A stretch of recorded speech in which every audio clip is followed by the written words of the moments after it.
3 jours après la formation du gouvernement Samalou Kondé, nous sommes toujours au front de l'information de l'actualité pour vous tenir en haleine de l'évolution justement de cette actualité en République démocratique du Congo. Nous sommes dans l'économie et donc ça sera fait dans votre tranche de tous les jours. Zoom Eco Live qui va réunir toutes ces rubriques qui vont défiler sur ce plateau, vous donner toutes ces précisions. Pour le compte du chiffre clé, vous aurez droit à comprendre la contribution aux revenus budgétaires des entreprises pétrolières de 2018 à 2020. Le dossier sera également au rendez-vous pour vous ramener des précisions sur le défi qu'attend ou le défi face auquel sera buté le ministère de budget en RDC. Mais avant tout, prenons d'abord les nouvelles en bref. Tout de suite.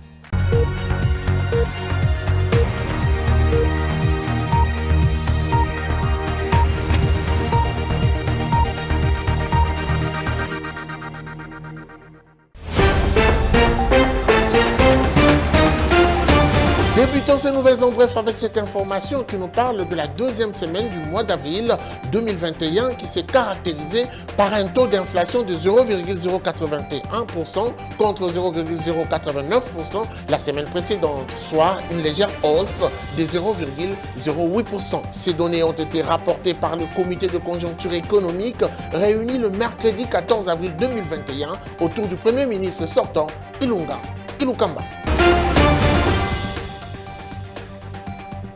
Poursuivons avec ces communiqués de la Direction générale des impôts, la DGI vient de mettre en service un nouveau formulaire de déclaration de la taxe sur la valeur ajoutée. Dans un communiqué publié par son service de communication, la DGI tient à informer les opérateurs économiques en général et les assujettis à la TVA en particulier de ce changement. Nous y reviendrons avec plus de précision.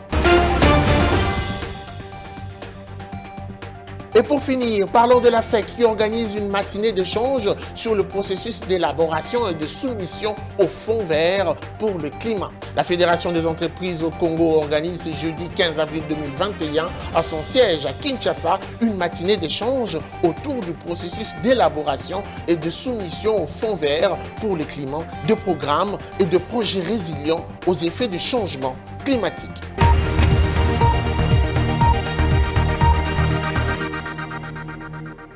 Merci de nous rester fidèles. Oui, nous revenons aujourd'hui encore avec la rubrique chiffre clé qui va devoir vous donner des précisions sur la conjoncture économique, mais également nous allons parler de la contribution aux revenus budgétaires des entreprises pétrolières de 2018 à 2020. Qu'est-ce qui s'est exactement passé? C'est tout de suite. Suivez.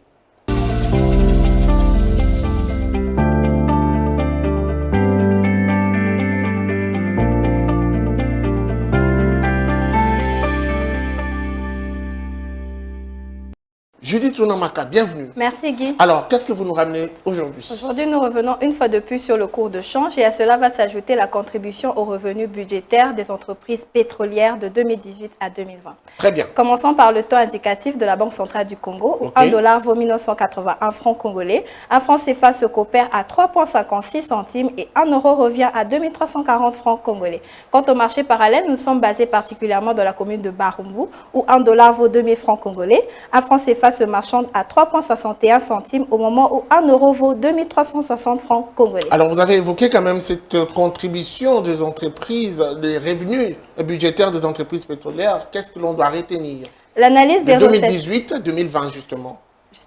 L'analyse des recettes au profit du trésor public note que la société MIOC a contribué à hauteur de 27,89% aux revenus budgétaires du secteur des hydrocarbures. Okay. Sur tous les exercices concernés, suivis des sociétés Perenco Rep et l'IREX qui ont contribué à hauteur de 21% et 17% respectivement. L'on constate aussi qu'en termes de contribution budgétaire aux États, sur les 3 exercices, le secteur pétrolier a réalisé son meilleur score en 2019. Ok. Alors, on va aussi parler de ces autres entreprises. Quelles sont les parts de contribution des autres entreprises ou des entreprises?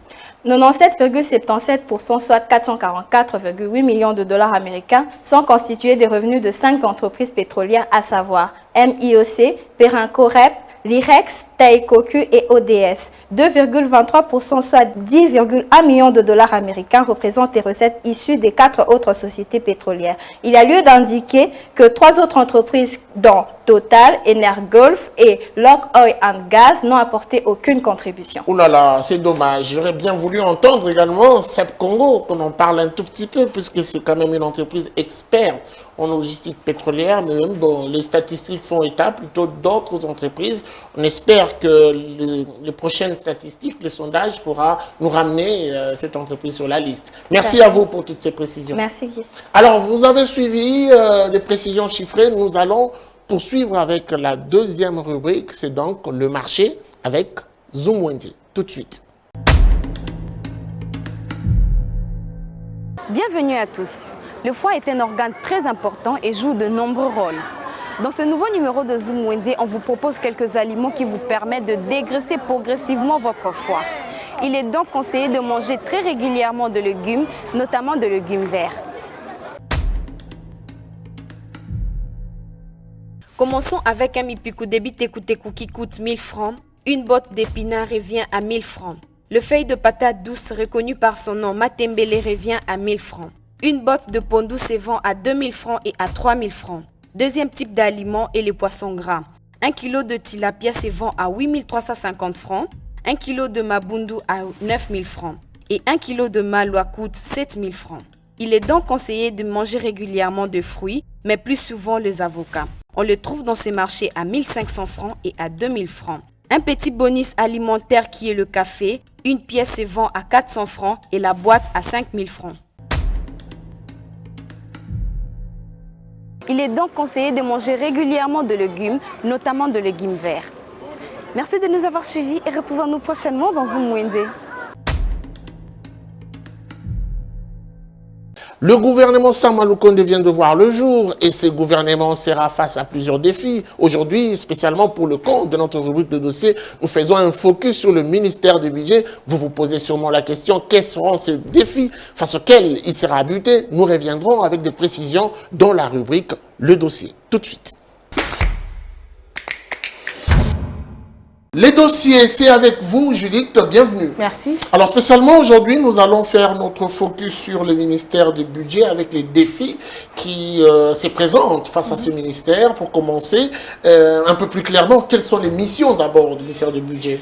La mission principale du ministère du budget, qui est actuellement gérée d'ailleurs par Aimé Boji, est celle d'élaborer, suivre et contrôler l'exécution du budget de l'État. Oui, alors ces missions nous ramènent à comprendre principalement qu'est-ce qui sera sa mission, mais il faudrait rentrer dans la logique de tout ce que les gens racontent, les défis qui se présentent face à ces ministères, les budgets qui reviennent à ces ministères, il est exactement de combien? Pour cette année, noté par l'Assemblée nationale ou voté par l'Assemblée nationale, le budget est de 6,9 milliards de dollars. Donc, on a à noter une hausse de 20% par rapport à 5,7% de milliards de dollars prévus initialement ou rectificatifs pour l'année dernière. Et donc, il y a une baisse comparée à la loi des finances initialement prévue pour l'année dernière qui était environ 11 milliards de dollars. Rentrons dans les défis, puisque je l'ai dit au départ, vous avez présenté le ministère, vous avez présenté ses missions, vous avez parlé du budget alloué à ces ministères qui doit être à même de répondre financièrement aux besoins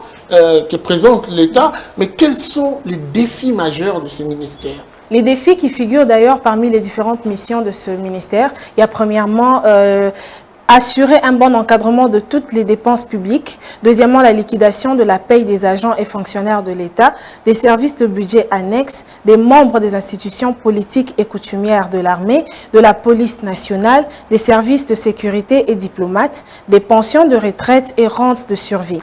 Troisièmement, la gestion administrative et du personnel de la chaîne de dépenses. En quatrième lieu, poursuivre les réformes arrimées des finances et de l'administration publique. Et cinquièmement, nous avons la mécanisation des nouvelles unités.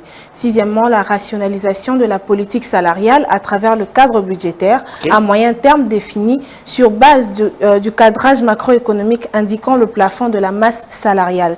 Et septièmement, veiller à l'application stricte de la loi sur la passation des marchés publics à travers les structures habilitées. Pour finir, préparer en cas d'éventualité le collectif budgétaire de 2021 qui serait en phase avec les paramètres actuels des orientations des actions inscrites dans le programme du gouvernement de l'Union sacrée. Autant de défis, on a l'impression, ou on ose croire que le ministre du budget, l'actuel, vous l'avez cité tout à l'heure, Aimé Bougie, c'est ça son nom, pourra prendre en compte et en considération toutes ces observations et ces remarques. Tout à fait. Merci à vous, Judith Piombo, pour ces précisions. C'était un plaisir d'être avec vous sur ce plateau. Merci. Alors, nous allons poursuivre après elle. C'est une autre rubrique qui suit tout de suite après ceci. Suivez. Notre invité sur ce plateau, il s'appelle Tati Mboko. Monsieur Tati, bienvenue. Merci. Alors, vous êtes président de Nkita. La première question, c'est de savoir, puisqu'en parlant de Kita, on est un tout petit peu départagé. Kita parti politique, Kita Asbel. De quel côté vous êtes? Non, nous sommes de l'Asbel Nkita. Oui. Une association sans but lucratif. Alors, depuis combien de temps Kita existe en République démocratique du Congo? Bon, écoutez, nous sommes, ça a été créé depuis 2014 et nous sommes en œuvre depuis l'année passée, juillet 2020. Vous êtes une Asbel, beaucoup peut-être ont déjà entendu parler de vous, mais le mieux serait de parler de votre champ d'action. Vous êtes dans quoi exactement? Vous savez, le social embrasse presque tout. Nous sommes là pour faire des œuvres caritatives, nous sommes là pour faire des ateliers qui essaient de conduire le jeune dans l'équité, dans le bon sens. Et nous sommes là pour orienter la jeunesse quinoise et en général congolaise aussi. Parlons des réalisations palpables sur le terrain. Qu'est-ce que vous avez déjà fait depuis 2 ans de votre existence? Nous sommes allés déjà dans un établissement pour remettre certains gestes de scolarité pour les enfants de Mini au niveau des établissements scolaires. Et nous sommes allés aussi au niveau de la santé rendre visite à certains hôpitaux de la République. Quand je parle de la République, ce n'est pas seulement au niveau de la ville province de Kinshasa, parce que vous savez, Nkita, c'est Kinshasa toujours en avant pour un avenir meilleur du Congo. Okay. Et nous sommes allés aussi au niveau de province, au niveau du Congo central. Là, nous sommes allés visiter les hôpitaux de Kisantu et Mbanzangungu. On vous entend parler Kita, vous le définissez comme Kinshasa en avant, mais qu'est-ce que vous faites de province? Est-ce qu'il y a une sorte d'extension au niveau de province ou vous n'avez que de réalisations fixées que sur la capitale Kinshasa? Oui, ce que je disais, nous sommes Kinshasa toujours en avant pour un Congo meilleur. Donc quand nous parlons pour un Congo, c'est-à-dire nous voyons toute la République. Okay. Parce que Kinshasa, en fait, c'est là où reposent toutes les institutions de la République. Et c'est comme ça que nous avons commencé vers le mois de mars passé. Nous sommes allés voir le moment au niveau du Congo central, toutes les mamans qui étaient au niveau de la maternité, au niveau des hôpitaux. Nous les avons rendu visite. Et petit à petit, nous sommes en train de pousser vers les autres provinces de la République démocratique. Merci à vous, monsieur Tati Mboko, d'avoir répondu à notre invitation. C'est moi qui vous remercie. Voilà, c'était donc l'invité. Nous allons poursuivre cette tranche avec la prochaine rubrique tout de suite.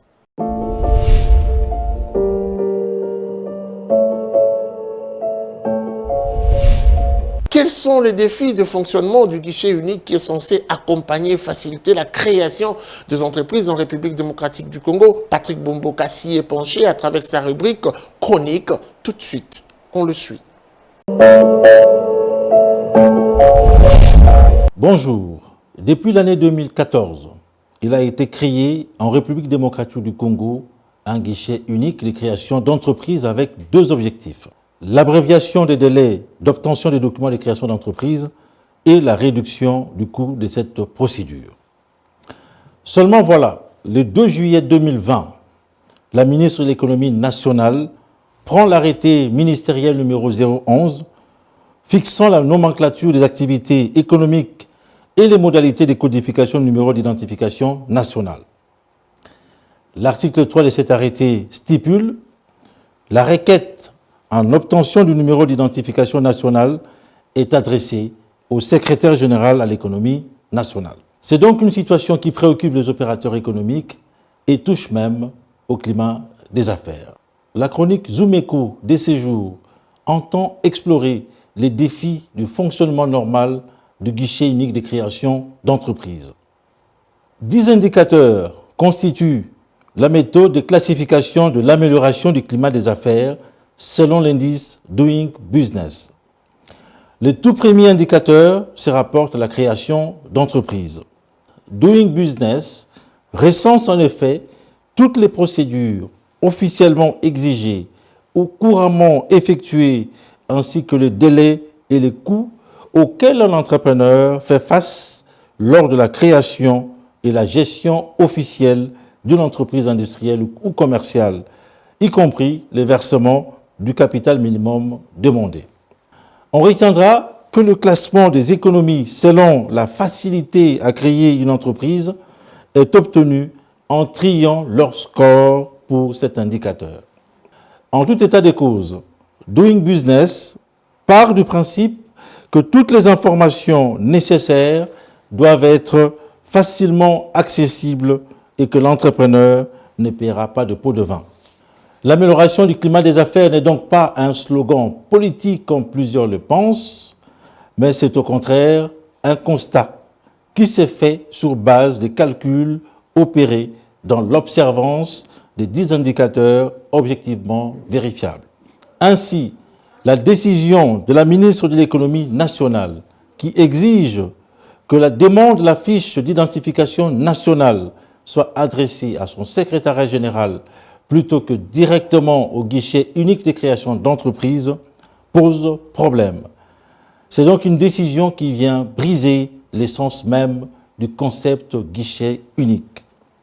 Rappelons que le second objectif ayant milité en faveur de la création du guichet unique de création d'entreprise est bien entendu celui de regrouper en son sein tous les services intervenant dans ce processus, à savoir la DGI, l'ONEM, l'INPP, les ministères de l'économie, les notaires, y compris les ministères de l'environnement. D'ores et déjà, le guichet unique de création d'entreprises traverse des moments difficiles dans son fonctionnement. Bien que tous ces services soient opérationnels au niveau du guichet unique, il faudrait aujourd'hui attendre plus de 3 semaines pour l'acte notarial ou encore le registre de commerce et de crédit immobilier RCCM.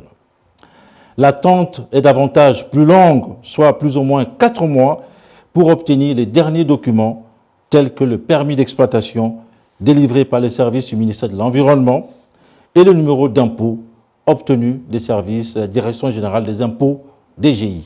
Tout cela alors que le site web du guichet unique de création d'entreprise précise que tous les documents sont délivrés en seulement 3 jours. Terminons avec ces chiffres qui sont de nature à pousser les autorités congolaises à favoriser des avancées en ce qui concerne le climat des affaires plutôt qu'à prendre des mesures régressives. Retenons qu'en 5 dernières années, la République démocratique du Congo n'a gagné qu'une seule place dans le classement Doing Business. De 2018 à 2020, l'État congolais a d'ailleurs perdu 3 places. Dans un classement de 190 économies, la République démocratique du Congo est 184e en 2015, même rang en 2016 et 2017, 182e en 2018, 180e en 2019 et en 2020, la République démocratique du Congo est le 183e pays sur les 190 en termes de meilleur climat des affaires. C'est donc un score à améliorer absolument quand on sait qu'on est parmi les 10 derniers. Merci de nous avoir suivis. Allez, il est temps de noter les différents rendez-vous, les précisions économiques, et ça se passe dans la rubrique Agenda avec Adassa Grace.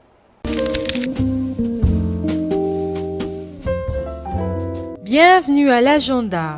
Voici les rendez-vous du jour. Le lancement officiel de l'ASBEL Leadership et Gouvernance pour le Progrès aura lieu à Kinshasa au centre d'événements Showbuzz. C'est samedi 17 avril 2021 de 10h à 12h. Cet événement connaîtra la participation de Matata Pogno. Un autre rendez-vous, il s'agit de la 16e session du Forum des Nations Unies sur le forêt qui débutera le 26 avril jusqu'au 30 avril 2021 au siège des Nations Unies à New York. Pour cette session, le thème sera « Entre enjeux écologiques, socio-économiques et climatiques ». Parlons à présent d'un rendez-vous pris avec l'Union africaine et les FIDA qui préparent une visio-concertation de haut niveau qui sera inaugurée le 29 avril et va se clôturer le 30 avril 2021. Cette concertation digitale sera axée sur nourrir l'Afrique, accompagner une transposition grande échelle des innovations qui marchent. C'était tout pour vous aujourd'hui.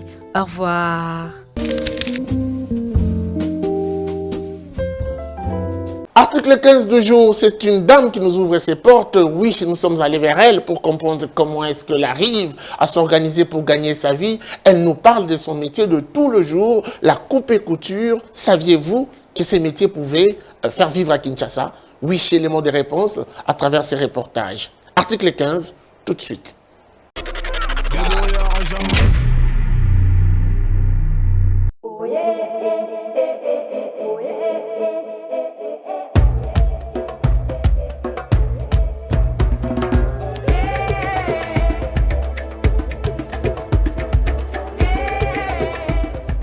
Je m'appelle Madame Lydia Sambay, je suis styliste modéliste de formation et évidemment professionnelle. Je suis aussi assistante à l'ISAM Kinshasa et entrepreneur culturel. Ce domaine, je l'ai embrassé depuis les années 2000 et surtout à la fin de mes études en 2003. C'est en ce moment que j'ai commencé à exercer ce pourquoi j'ai étudié, mais de manière professionnelle. C'est-à-dire avec un établi comme celui-ci, avec des collaborateurs. C'est vraiment depuis 2015 que j'ai créé les ateliers de design.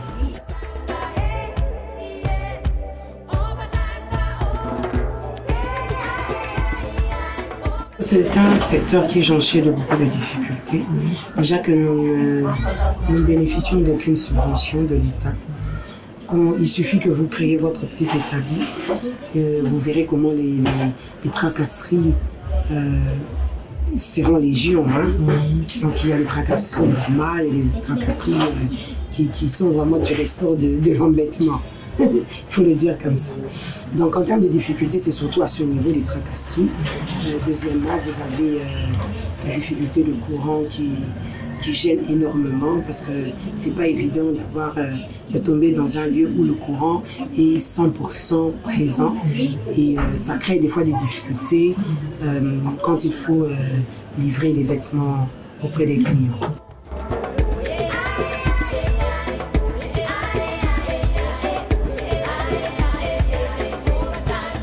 Par rapport à la jeunesse, déjà, je recommanderais aux jeunes gens qui veulent œuvrer dans le secteur de la mode de s'y lancer. C'est vrai que ce n'est pas facile. Ici, là, dans la télé, tel que vous voyez, vous avez affaire à la plupart sont des gradués. Vous voyez? Donc, ce n'est pas facile de travailler dans notre secteur, mais vaut mieux faire quelque chose que de ne rien faire. Quand vous ne faites rien, ça vous donne une place de mendiant. Donc, vaut mieux encore faire un vêtement et arriver à avoir même $5 ou un $10 de ce vêtement que n'avoir rien et commencer à faire quémander de porte en porte. Il y a quelque chose qui réduit la valeur surtout d'une femme, c'est cela. Une femme, l'idéal pour une femme, c'est d'être autonome. Au lieu d'être vendeuse de sexe, vendeuse de tout ce qui est répréhensible.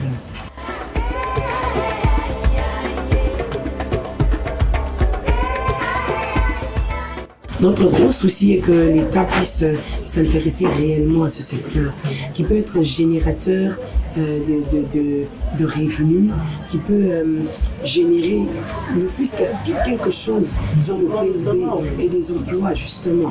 Regardez ailleurs, l'industrie de la mode est généralement liée à l'industrie du luxe. Il y a des grandes avenues qui sont réservées au secteur de la mode. Allez à Paris, vous allez le voir. Donc il suffit qu'aujourd'hui, en RDC, qu'on décide de nous donner par exemple toute une avenue. Hein, je prends un exemple, il y a plein d'avenues ici sur Gombe et puis voilà, prendre toute une avenue, réserver ça aux grandes boutiques réservées à la mode. Vous verrez que les gens vont se dire, ah, avenue Wana, qu'est-ce qui s'y passe? Ne fût-ce que l'intérêt, si l'État montre ne fût-ce que l'intérêt, je crois que la population va suivre.